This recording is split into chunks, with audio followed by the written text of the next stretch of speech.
Hello everyone. इस video में हम लोग पढ़ेंगे कुतुबुद्दीन ऐबक की उपलब्धियाँ।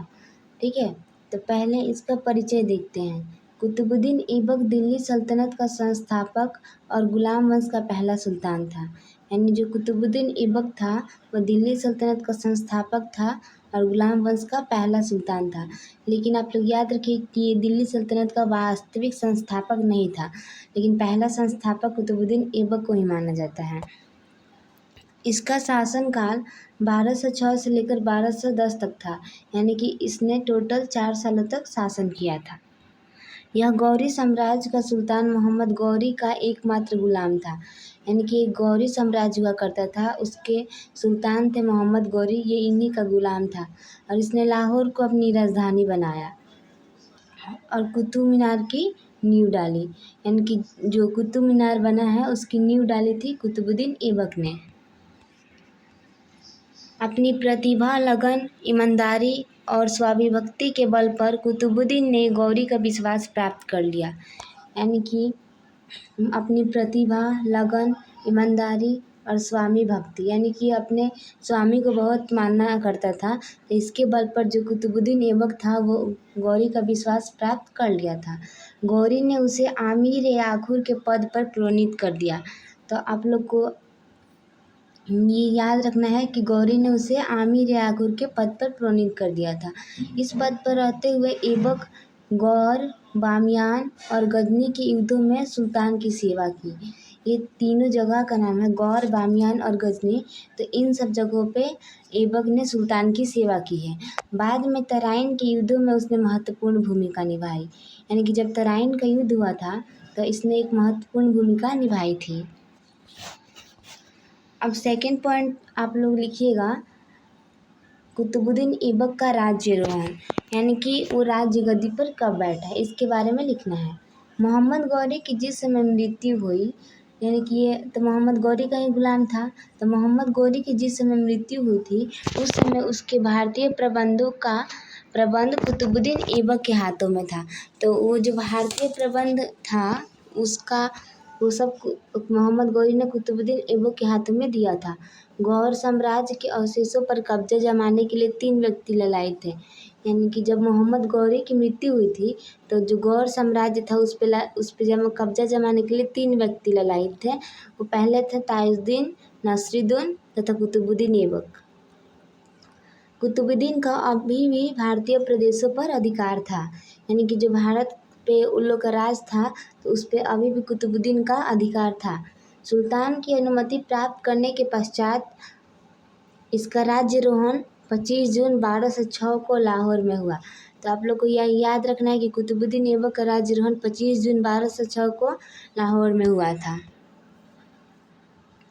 अब हम यहाँ पढ़ेंगे कुतुबुद्दीन ऐबक की उपलब्धियाँ। यहाँ से आप लोग का मेन टॉपिक स्टार्ट होता है, लेकिन आप लोग को पहले परिचय लिखना ज़रूरी होता है, उसके बाद से उसका राज्यारोहण लिखना ज़रूरी होता है। अब पहला नंबर पढ़ेंगे एक योग्य सेनापति और ऐबक का उत्कर्ष। यानी कि ये एक योग्य सेनापति था और उसका क्या क्या उत्कर्ष रहा है इसके बारे में पढ़ेंगे। देखिए, कुतुबुद्दीन अत्यंत प्रभावशाली व्यक्तित्व का था। यानी कि वो बहुत ही प्रभावशाली व्यक्तित्व का था। उसने कुरान को कंठस्थ याद कर लिया था, उसको कुरान पूरा याद हो गया था, इसीलिए उसे कुरान खां के नाम से भी जाना जाता था।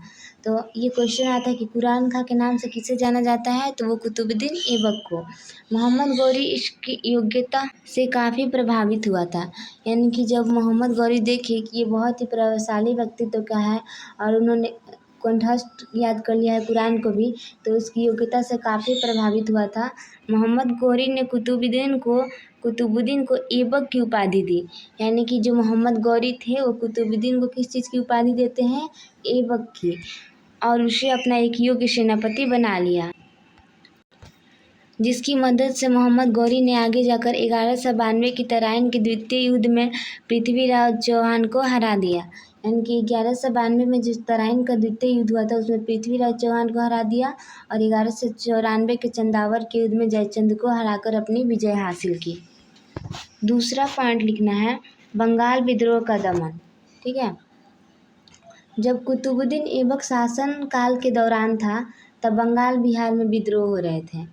अलीमर्दन खां वहाँ के कार्यभार को देखता था, लेकिन खिलजी सरदारों ने उसे बंदी बना लिया तथा जल्द ही ऐबक ने कैमोज रूमी को बंगाल भेजकर अलीमर्दन खां को पुनः बंगाल का शासक बनवाया।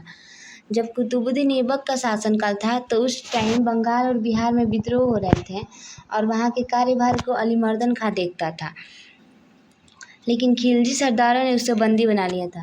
यानी कि जो ये खिलजी वंश के सरदार थे उन्होंने अलीमर्दन खां को बंदी बना लिया था, और ये सुन के जो कुतुबुद्दीन ऐबक था उसने कैमोज रूमी को बंगाल भेजा। ठीक है, बंगाल भेजकर अलीमर्दन खां को पुनः बंगाल का शासक बनाया। सेकंड पॉइंट कंप्लीट होता है। तीसरा पॉइंट है सिंध तथा मालवा पर अधिकार। मोहम्मद गौरी की मृत्यु के बाद नसरुद्दीन कुवाचा ने सिंध तथा मालवा के संपूर्ण क्षेत्रों पर अपना अधिकार जमा लिया था। देखिए, जब मोहम्मद गौरी की मृत्यु हुई थी तो उसके बाद जो नसरुद्दीन कुवाचा थे उन्होंने सिंध पर और मालवा पर के संपूर्ण क्षेत्रों पर अपना अधिकार जमा लिया था, जिसे ऐबक कभी भी जीत नहीं सका। वो कभी भी ये सिंध और मालवा को जीत नहीं सका, इसीलिए उसने कूटनीति का सहारा लिया। उसने किस चीज़ का सहारा लिया? कूटनीति का। और अपनी बहन का विवाह कुवाचा से कर दिया, जिससे उसकी और कुवाचा की परस्पर दुश्मनी का अंत हुआ। परिणाम स्वरूप कुतुबुद्दीन ऐबक की शक्तियों में की संख्या में काफ़ी वृद्धि हुई। फोर्थ नंबर है यल्दौज के साथ संघर्ष।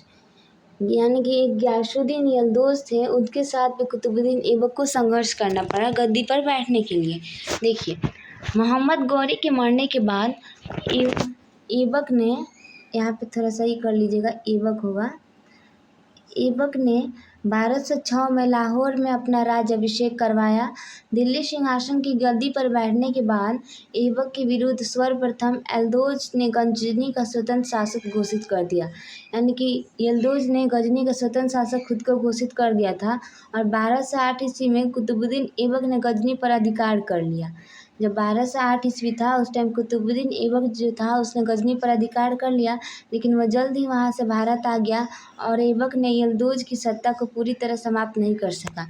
जो गियासुद्दीन यल्दौज था उसने ऐबक ने उसकी सत्ता को पूरी तरह से समाप्त तो नहीं कर सका था, लेकिन यल्दौज को भी भारत पर अधिकार नहीं करने दिया था। पांचवा पॉइंट लिखिएगा सांस्कृतिक उपलब्धियाँ। यानी कि इसने सांस्कृतिक रूप में क्या क्या काम करवाए हैं। इसने दिल्ली का कुव्वतुल इस्लाम मस्जिद तथा अजमेर का 2.5 दिन का झोपड़ा का निर्माण करवाया। यानी कि दिल्ली में जो कुव्वतुल इस्लाम मस्जिद है और अजमेर का 2.5 दिन का झोपड़ा, इसका निर्माण किसने करवाया था? कुतुबुद्दीन ऐबक ने। अर्थात इसके अलावा उसने कुतुब मीनार की भी नींव रखी, और आगे जाकर इल्तुतमिश ने इसे पूरा करवाया। जो कुतुब मीनार की नींव ये कुतुबुद्दीन ऐबक ने रखा था और इल्तुतमिश ने उसे पूर्ण करवाया था। 6 पॉइंट लिखिएगा राजपूतों के साथ भी संघर्ष करना पड़ा। यानी कि जब कुतुबुद्दीन ऐबक को गद्दी पर बैठने के लिए राजपूतों के साथ भी संघर्ष करना पड़ा था। कुतुबुद्दीन ऐबक अपने शासनकाल में हमेशा राजपूतों की समस्याओं से जूझता रहा। ये यल्दौज के भय के कारण और राजपूतों के विरुद्ध अपनी पूरी शक्तियों का प्रयोग नहीं कर सका था। यानी कि राजपूतों के विरुद्ध अपनी पूरी शक्तियों का प्रयोग नहीं कर सकता था। हालांकि ऐबक ने बदायूं पर अधिकार कर लिया था। उसने वहाँ इल्तुतमिश को नियुक्त किया तथा छोटे राजपूत राज्यों से भी कर वसूला, लेकिन वो कभी भी कलिंग और ग्वालियर को जीतने में सफल नहीं हो सका। तो ये आपका 6 पॉइंट है। आई होप कि आपको ये सब समझ में आया होगा। अब लास्ट पॉइंट लिखिएगा कुतुबुद्दीन ऐबक की मृत्यु। मात्र 4 वर्ष के शासनकाल के बाद ऐबक का मृत्यु हो गया। यानी कि 4 साल जब शासक किया था तो ऐबक की मृत्यु हो गई थी, और 1210 ईस्वी में लाहौर में पोलो खेलते समय उसकी मृत्यु हुई। ये एक पोलो गेम होता है, तो पोलो खेलते समय इसकी मृत्यु हुई थी। ये आपको ऑब्जेक्टिव क्वेश्चन बहुत बार एग्जाम में देखने को मिला है कि कुतुबुद्दीन ऐबक की मृत्यु कैसे हुई थी या फिर पोलो खेलते समय किसकी मृत्यु हुई थी। तो इसका आंसर हुआ कुतुबुद्दीन ऐबक। ठीक है, आई होप कि आपको वीडियो अच्छा लगा हो, समझ में आया होगा। आप लोग को अगर इसका PDF चाहिए तो कमेंट बॉक्स में बता दीजिएगा।